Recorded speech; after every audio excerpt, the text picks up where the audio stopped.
Thank you for joining us on News at 7 on NTA International. I'm Lami Ali. Hannah Olainka is the sign language interpreter. We begin with the headlines. Vice President Shettima seeks stronger networking and partnerships to revive railway system, says Nigeria already leading Africa as logistics hub. National Association of Resident Doctors suspends 2-day warning strike, directs members to resume duties. Also on the news, WHO begins Ebola vaccination in Democratic Republic of Congo.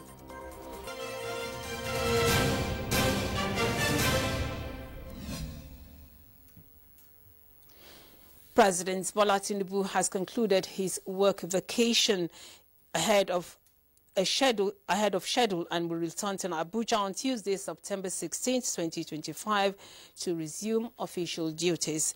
The president departed for France on September 4, 2025 to spend part of his annual holiday and was initially scheduled to divide the period between France and the United Kingdom. Last week in Paris, President Tinubu held a private luncheon with his French counterpart, President Emmanuel Macron, at the Élysée Palace. Both leaders reviewed key areas of cooperation between Nigeria and France and agreed to deepen the partnership for mutual prosperity and global stability.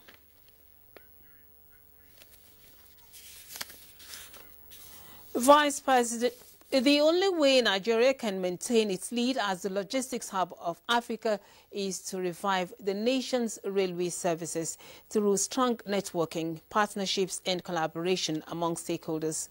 Vice President Kashim Shettima stated this when he declared open the second International Railway Conference in Abuja. State House correspondent Abdurrahman Jibrila reports.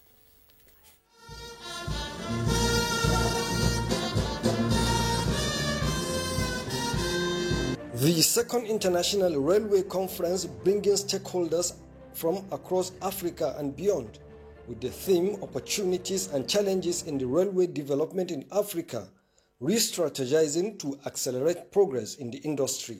His Excellency Kashim Shettima. President Bola Tinubu, represented by Vice President Kashim Shettima, said Nigeria is encouraging collaboration through public-private partnership in ensuring sustainability in Nigeria's drive to prosperity in the railway industry. The challenge ahead of us is to lead this race as the logistics hub of Africa by reviving and revitalizing our railway services. We must be conscious of our place as the anchor of West Africa's economy and home to the continent's largest population as we prepare for the adoption of modern railway infrastructure. This awakening inspired projects such as the Kano-Maradi Railway Modernization, which opens new gateways for trade under the African Continental Free Trade Area. Our agenda is shaped by the urgent need to reduce the burden on our roads and highways. Decades of our reliance on road transportation have led to congestion, rapid deterioration of infrastructure, and higher accident rates. The expected high-speed rail project covering 4,000 kilometers is expected to place Nigeria as the second largest in the globe with viability drivers by 2033. This is indeed a bold and visionary initiative with the potential to significantly transform Nigeria's infrastructure base and accelerate our economic growth trajectory. Port rail concession and non-value capture around stations. Empower people to rule rail, from engineers to artisans, station managers to security staff. The railway must be a platform for skilled job and inclusive growth. Institutions like Federal University of Transportation, Daura, and the Nigerian Institute of Transport Technology, NITT, will be supported to prepare the next generation for railway professionals. Gas is not just an energy resource, it is the fuel for industrialization.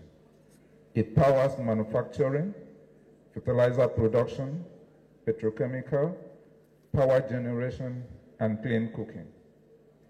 Importantly, it has the potential to drive strategic infrastructure projects, such as the pioneering high-speed rail network we celebrate today.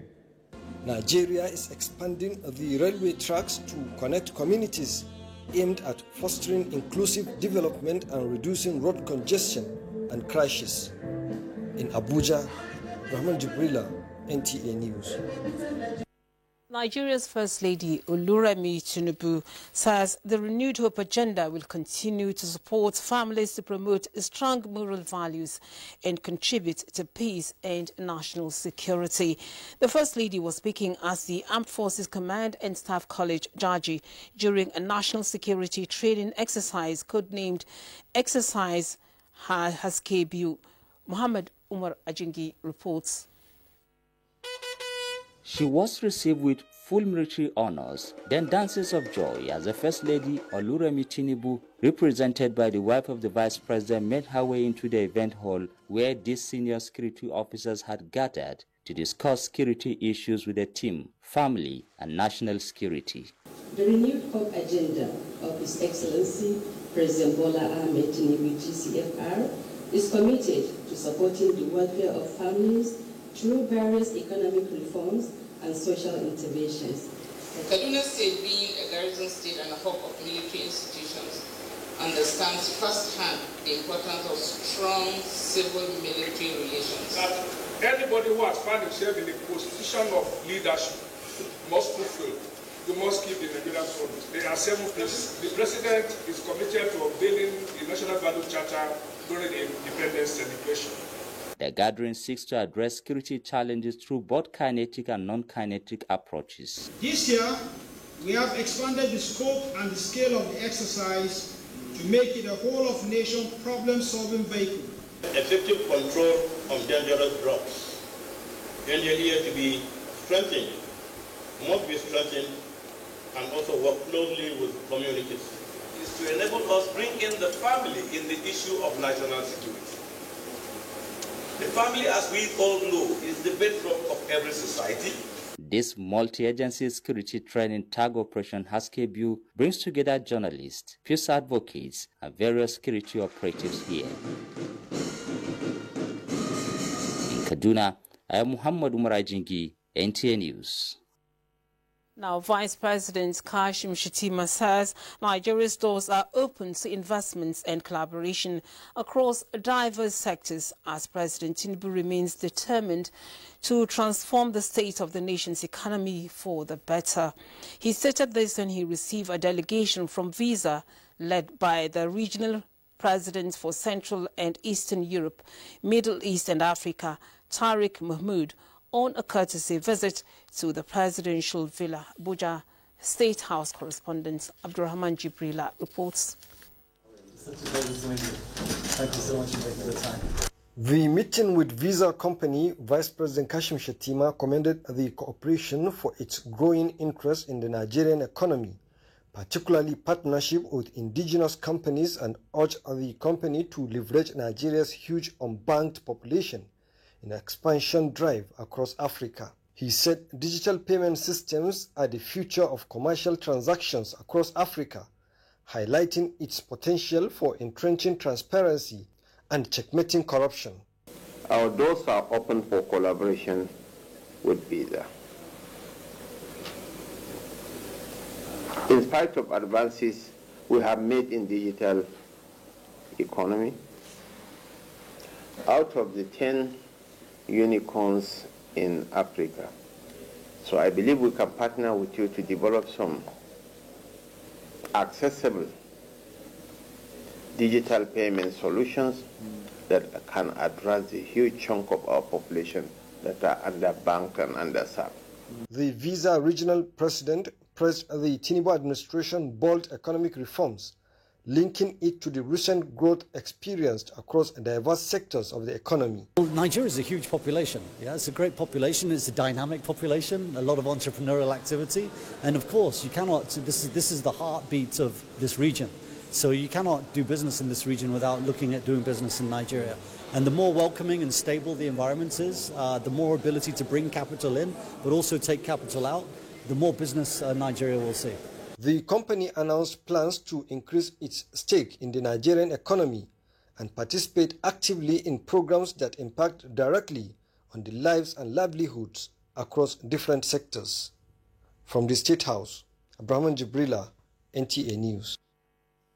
Nigeria's envoy to ECOWAS, Ambassador Musa Sani Nuhu, has hailed the establishment of the region's business council as a game changer in addressing the impediments to the implementation of the regional protocol on the free movement of persons, goods, services and capital. Ambassador Nuhu, who spoke at the hybrid preparatory meeting towards the launch of the Business Council with the stakeholders held in Abuja, said that in the composition of the membership, serious efforts were being made to ensure inclusivity and that membership is representative of the region's private sector. He described the council as a long-awaited solution to problems militating against the effective functioning of the regional protocol on the free movement of persons, residents and establishments.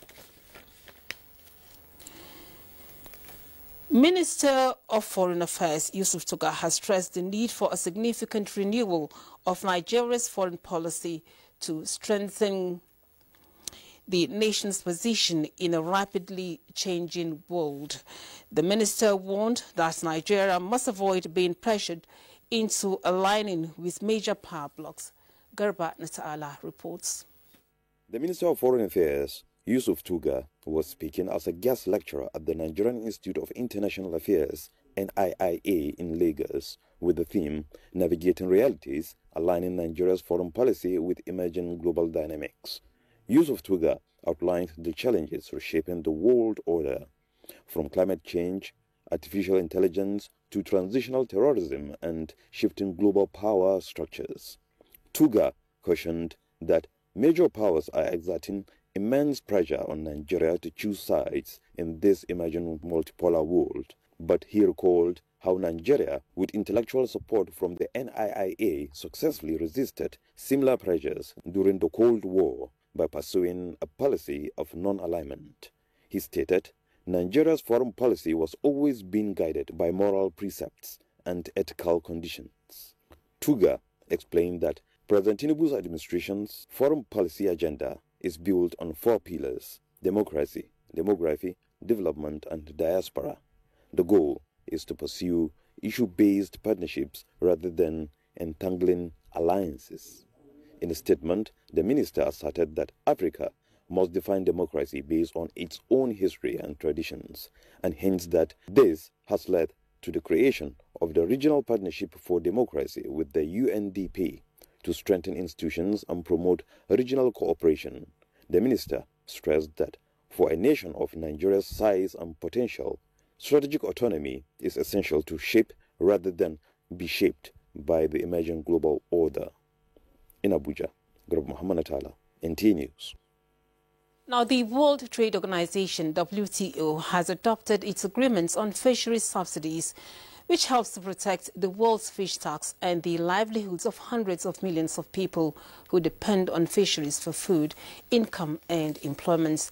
Chukwunonsonwa Boise reports that the agreement commits WTO members to curbing billions of dollars in annual spending on the most harmful subsidies that contribute to the depletion of marine fish stocks. The Agreement on Fisheries Subsidies is the World Trade Organization's first multilateral agreement with environmental sustainability at its core. It prohibits government support to illegal fishing activities and overexploitation of stocks, contributing to the protection of marine life. With the receipt of the instruments of acceptance of the agreement from Brazil, Kenya, Vietnam and Tonga by the WTO Director General Ngozi Okonjo-Iweala, bringing the total number of acceptances over the threshold of 2/3 of WTO members needed for the agreement to enter into force. Members at a special General Council meeting in Geneva celebrated the landmark achievement.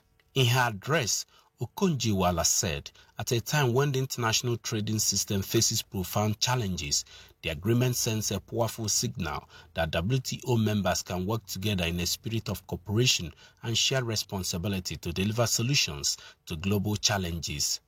Her signing and handover of the official depository notification of the agreement's entry into force to the General Council chairman marked the official integration of the agreement into WTO legal framework. To oversee the implementation of the agreement, a committee on fisheries subsidies will be established to maintain regular dialogue on members' fishing practices and subsidies, as well as increase transparency on government's practices.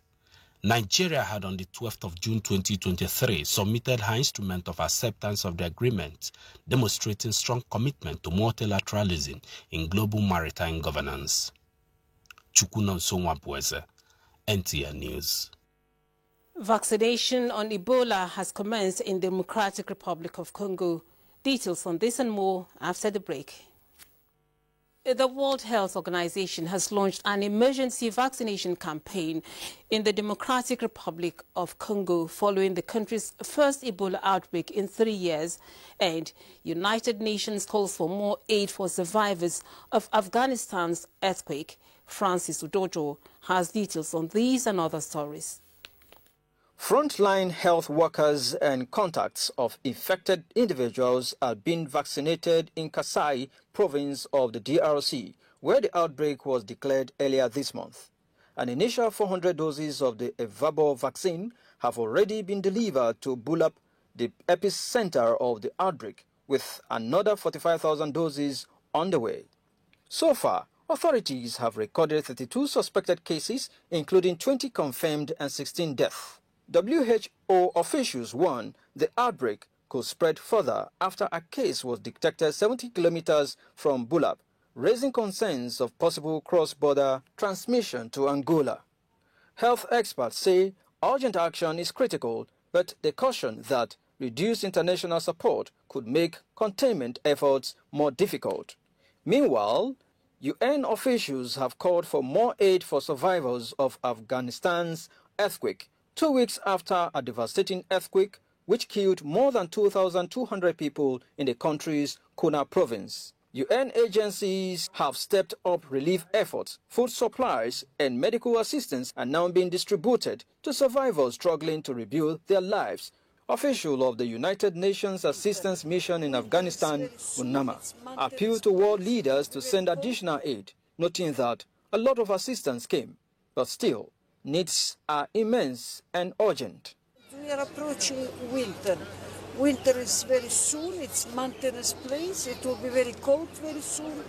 That's why we appeal to the world, to all countries who didn't come yet. A lot of assistance came, but still needs are immense. The United Nations is calling for sustained international assistance to help affected communities recover from one of the deadliest disasters to strike the country in recent years. Francis Dojo, NT News. Since the declaration by the Inter-Parliamentary Union, every 15th of September is celebrated as International Day of Democracy. In this report, David Irie examines the significance and benefits of the day. The Inter-Parliamentary Union's Universal Declaration on Democracy serves as a foundational document outlining the principles and values of democratic governance. The United Nations annual observance of the day is to encourage governments to strengthen and promote democratic tenets globally. The day provides a consistent focal point for international organizations, governments, and civil societies to rally around the universal ideal of democracy. Beyond mere elections and sustaining democratic governance, opinion leaders say democracy requires engagement, activism, and a willingness to listen and learn from one another. There is hope, but the hope must come from the people. The people must then elect the right leaders. As we speak about democracy today, September the 15th, International Democracy Day, we must also begin to think about elections of 2027. Because speaking to Nigeria, let me zero in on Nigeria, is that the kind of leaders you elect determine the kind of democracy you get. But after elections, how do we ensure that institutions are open to accountability so that you empower the people more against the leaders, no matter who they are, no matter how they came to power, so that there will be either regular referendum on issues localized. And thirdly, we need to focus on making democracy more local. That means some of the issues that concern people, their freedom, liberty, should as much as possible be localized where there is less democracy deficit, where they have more control. When the resources, of the states, are also not used in such a way that enhances human dignity and pride of being a Nigerian, again, you cannot say sufficiently that you are benefiting from the use of democracy. The theme for the 2025 celebration, Democracy and Inclusion in an Age of Insecurity, seeks to address the urgent links between inclusive democracy, global security, and the role of various nations in an increasingly volatile world. In Abuja, David Ire, NTA News. We go to the courts. The Federal High Court sitting in Abuja has declined adjudication on a motion filed by Biafra Nation agitator Nnamdi Kanu, seeking an order transferring him from the custody of the Department of the State Service DSS to the National Hospital in Abuja for urgent medical attention. During the court proceedings, counsel to Nnamdi Kanu, Uchenna Njoku, SAN, informed the court of a counter notice served on him by the prosecution opposing the transfer request. As such, he needs time to study the documents to enable him respond. He therefore sought for an adjournment, particularly in view of the fact that the vacation of the judge ends on Monday. Prosecution counsel Adegboyega Owomolo, SAN, did not oppose the request for adjournment, saying he would be ready to be in court anytime, any day a new date is fixed. Presiding Judge Justice Musa Liman ordered that the case file be returned to the registry for the Chief Judge to reassign the matter to another judge since his duty as vacation judge ends on Monday. The judge added that he would recommend to the Chief Judge of the Federal High Court for the speedy hearing of the motion since the applicant's health is involved.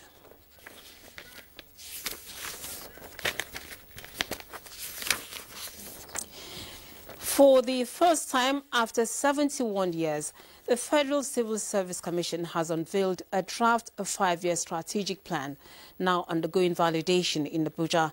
The exercise marks a major step towards strengthening the Commission's capacity in recruitment, promotion and discipline within the Federal Civil Service. Here is Haman Jabani with the details.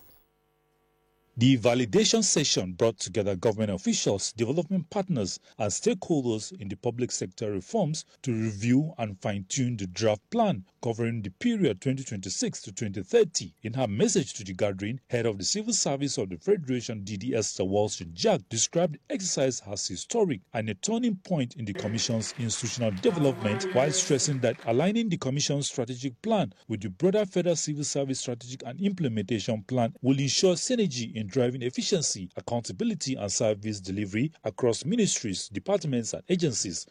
Our shared vision is the development of a world-class service that is professional, accountable, merit-driven and performance-oriented, thereby contributing maximally to accelerated national development.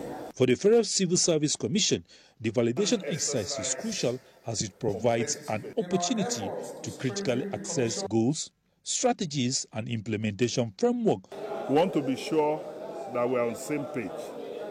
So we are taking it step by step and saying, this is the vision, mission, value. These are the elements of strategy. So we are taking it one by one, and it's for them to say, yes, it represented what we agreed. Your insights will ensure that the final plan is not only aspirational, but also practical and implementable, as well as impactful. Somebody said this is the last leadership of human beings managing process of delivering public service. The next stage will be human beings and machines. what is going to happen to us as human beings? Experts note that without validation, a strategic plan risks being disconnected from real needs, operational realities, and the expectation of Nigerian people, and that building result-oriented civil service requires not only but also inclusive participation and robust monitoring. When the validation is completed, the Federal Civil Service Commission is expected to finalize and adopt the plan as a guiding framework for reforms, positioning itself as a modern institution ready to meet the demands of governance in the 21st century. Hamad Jabani, NTA News. President Bola Ahmed Tinubu has approved portfolios for 5 executive directors on the board of the North Central Development Commission, NCDC, to assist the commission in actualizing its statutory mandate.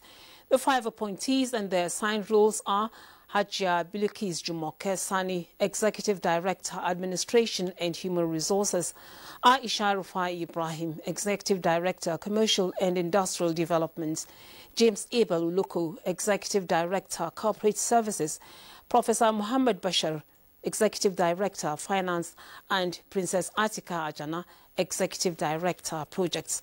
The President tasks the executive directors to work closely with the governing board of the NCDC in promoting and coordinating the sustainable developments of the North Central geopolitical region. Tuesday's weather is next.